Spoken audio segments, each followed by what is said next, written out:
የመካከለኛው ምስራቅ ምድር በከባድ የጦር መሳሪያ እሳት እየነደደች ትገኛለች። የዓለማችን የሀያላን ሀገራት ትኩረት የሳበውና ወደ ከፋ የሶስተኛ የዓለም ጦርነት ሊያመራ ይችላል ተብሎ ከፍተኛ ስጋት የፈጠረው የኢራን የእስራኤልና የአሜሪካ የሶስትዮሽ ፍልሚያ ወደ አዲስና እጅግ አደገኛ ምዕራፍ ተሸጋግሯል።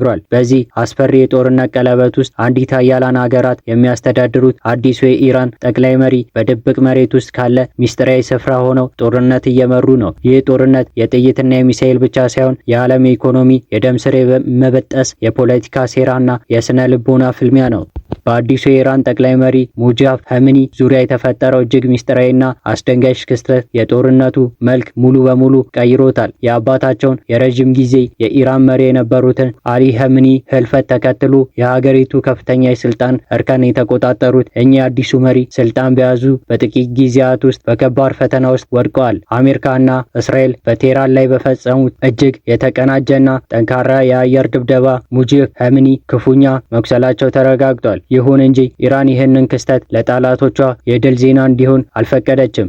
ጠቅላይ መሪው በአደባባይ መታየታቸው ሙሉ በሙሉ አቁመዋል። ተጨማሪ ጥቃትን ለመከላከል ሲባል እጅግ ጥብቅ ጥበቃ ከሚደረግለት እና ከመሬት በታች ከሚገኝ ሚስጥራዊ ስፍራ ሆኖ ትዕዛዛቸውን ያስተላልፋሉ። ይህ ውሳኔ በኢራን የፖለቲካና ወታደራዊ አመራር ላይ የአየር ድብደባውን ምን ያህል ከባድ ጉዳት እንደሚያደርስ የሚያሳይ ቢሆንም የኢራን መንግስት ግን ይህንን የቆሰለ የጦር አርበኛ ትርክ ተጠቅሞ የህዝቡን ስሜት ለማነሳሳትና የመሪውን ጀግንነት ለማጉላት እየሰሩ ይገኛሉ። መሪው በአካል ባይታዩም የትዕዛዝ ሰንሰለቱ አልተቋረጠም። ሀገሪቱ ጦርነቱን ከመቼውም ጊዜ በበለጠ በቁርጠኝነት እየመራች ትገኛለች። በሌላ በኩል የጦርነቱ ፍጻሜ ተቃርቧል የሚለው ትርክት ትልቁ የፖለቲካ ውዝግብ ፈጥሯል። የዶናልድ ትራምፕ አስተዳደርና የተለያዩ የፖለቲካ ዘመቻ አራማጆች ጦርነቱ ወደ ማብቂያው እየተቃረበ መሆኑንና የአሜሪካ እንዲሁም የእስራኤል ኃይሎች የኢራን አቋም ሙሉ በሙሉ እንዳዳከሙት አድርገው በአደባባይ እየተናገሩ ነው። ነገር ግን የኢራን ከፍተኛ የጦር ጀነራሎችና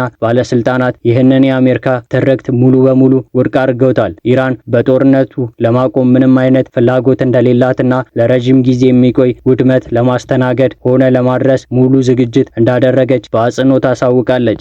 የኢራን ከፍተኛ የደህንነት ኃላፊዎች በቀጥታ ለዶናልድ ትራምፕ አስተዳደር ጠንካራ ማስጠንቀቂያ በመላክ የኢራን ሉዓላዊነትና ደህንነት አደጋ ላይ የሚጥል ማንኛውም ሙከራ ከባድ ዋጋ እንደሚያስከፍል ዝተዋል። ይህ የኢራን እምቢተኝነት የሚያሳየው ጦርነት በቅርቡ ይቆማል ተብሎ የሚታሰበው የተሳሳተ ተስፋ ሲሆን ቀጣዮች ወራት እጅግ ደግሞ ደም አፋሳሽና አስፈሪ ሊሆኑ እንደሚችሉ አመላካች ነው። የዚህ ጦርነት አድማስ ከመካከለኛው ምስራቅ በረሃዎች አልፎ የዓለምን ውቅያኖስና የኢኮኖሚ ማዕከላት እያናወጠ ነው። የጦርነቱ ትልቁ መሳሪያ ሚሳኤል ብቻ ሳይሆን የነዳጅ ዘይትና የባህር ላይ ንግድ መስመሮች ሆነዋል። ኢራን በዓለም ላይ ካሉ እጅግ ስትራቴጂካዊ የውሃ መስመሮች አንዱ የሆነው የሆርሙዝ የባህር ስልጥን በከፊል መዝጋትና የንግድ መርከቦችን እንቅስቃሴ ማስተጓጎል ጀምራለች። ይህ የውሃ መስመር በየቀኑ በሚሊዮኖች የሚቆጠር በርሜሎችን የነዳጅ ዘይት ወደ ተለያዩ የዓለም ክፍሎች የሚጓጓዝበት የዓለም ኢኮኖሚ የደም ስር ነው። ኢራን ይህንን መስመር በጦር መርከቦችና በፈንጂዎች በማጥመድ በዓለም አቀፍ የነዳጅ ገበያ ላይ ከፍተኛ የስጋት ንብረትና ድንጋጤ ፈጥራለች። የነዳጅ ጫኝ መርከቦች ላይ የሚደርሰው ጥቃትና ዛቻ የዓለምን የኢኮኖሚ መረጋጋት ክፉኛ እየፈተነ ይገኛል።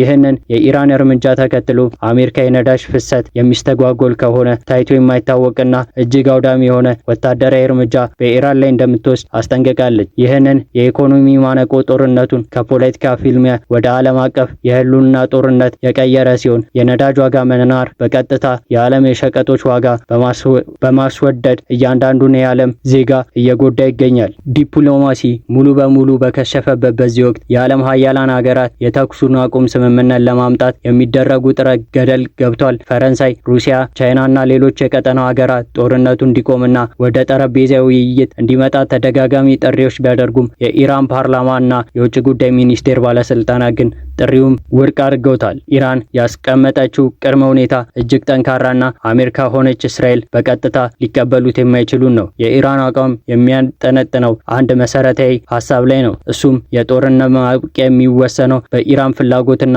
ቅድመ ሁኔታ ብቻ መሆኑ ነው። ጠላቶቿ ጥቃታቸውን በአስቸኳይ እንዲያቆሙ፣ ለደረሰው ውድመት ሙሉ ኃላፊነት እንዲወስዱና ወደፊት የኢራን ደህንነት የሚነካ ምንም አይነት ድርጊት ላለመፈጸም አስተማማኝ ዋስትና እንዲሰጣቸው ኢራን ትጠይቃለች። የኢራን ባለስልጣናት የሀገራቸውን ወታደራዊ አቅም አሁንም የላቀ መሆኑን በመግለጽ አሜሪካ የምትመራው የተኩስ አቁም ጥረት የሽንፈት ማስተባበያ ነው በማለት ማፌዛቸውን የኢራን ይሁንታ ከሌለ ማንኛውም የዲፕሎማሲ ጥረት ከንቱ መሆኑን ሀገሪቱ በተግባር እያሳየች ነው። ይህ እልህ አስጨራሽ አቋም ወደፊት ሊደረጉ የሚችለው የሰላም ድርድሮች እጅግ ውስብስብና ፈታኝ አድርጎታል። ከአሜሪካ በኩል ስንመለከት ደግሞ ጦርነቱ የሚፈጠረው የውስጥ መከፋፈልና የፖለቲካ ትርምስ በግልጽ እየታየ ነው። በአደባባይና በውስጥ በሚነገሩ እውነታዎች መካከል ሰፊ ልዩነት አለ። የዶናልድ ትራምፕ መግለጫዎች ለሕዝብና ለዓለም ሲቀርቡ አሜሪካ በጦርነት የበላይነት እንደያዘች የኢራን ቀጠናዊ የበላይነት ለማስፋት የነበራትን ህልም መደናቀፍ እና የእስራኤልን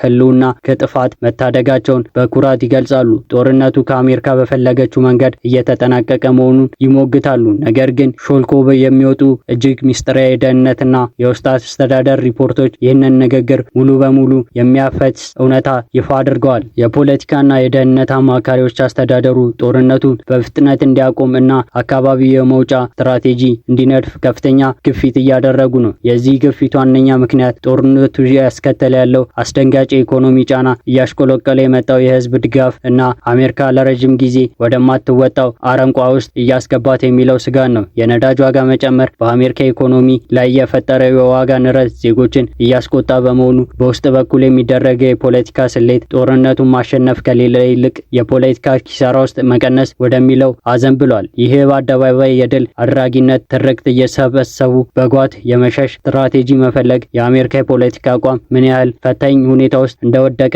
ያሳያል። ይህ የመካከለኛው ምስራቅ ፍልሚያ ከጥይትና ቦምብ ድምጽ ባሻገር እጅግ ውስብስብ የሆነ የጂኦፖለቲካ ትርጉሞችን አዝልሏል። ኢራን መሪዋ ቢቆስልም እና በመሬት ውስጥ በሚስጥር እንዲደበቁ ቢገደዱም የፈጠራቸው ወታደራዊና ኢኮኖሚ ማነቆ ሀያሉን ሀገራት ጭምር እያንቀጠቀጠ ይገኛል። የተጎዳን የጦር መሪ እንደ ጀግንነት ምልክት በመጠቀም ሀገርን የማስተባበር ስልቷ እስካሁን ድረስ ውጤታማ እያመጣ ይመስላል። በተጨማሪ የሆርሙዝ የውሃ መስመር እንደ ትልቁ የጦር መሳሪያ መጠቀሟ በዘመናዊ ዓለም ውስጥ ጦርነት በወታደራዊ ብቻ ሳይሆን በኢኮኖሚ ቁጥጥር ጭምር እንደሚወሰን ትልቅ ማሳያ ነው። ለማጠቃለል ያህል የኢራን የእስራኤልና የአሜሪካ ጦርነት በአጭር ጊዜ ውስጥ መፍትሄ የሚያገኝ አይመስልም። የተጎዱት ነገር ግን እጅግ ቁርጠኛ የሆኑ የኢራን አዲሱ ጠቅላይ መሪ ሙጅታባ ኸሜኒ ጦርነቱ እስከ መጨረሻው የደም ጠብታ ለመምራት የቆረጡ ይመስላሉ። በሌላ በኩል ዲፕሎማሲ ጥረቶች በሙሉ በኢራን የጸና አቋም ምክንያት ተቀባይነት አጥተዋል። የአሜሪካ የውስጥ ፖለቲካ መከፋፈልና የኢኮኖሚ ስጋት ደግሞ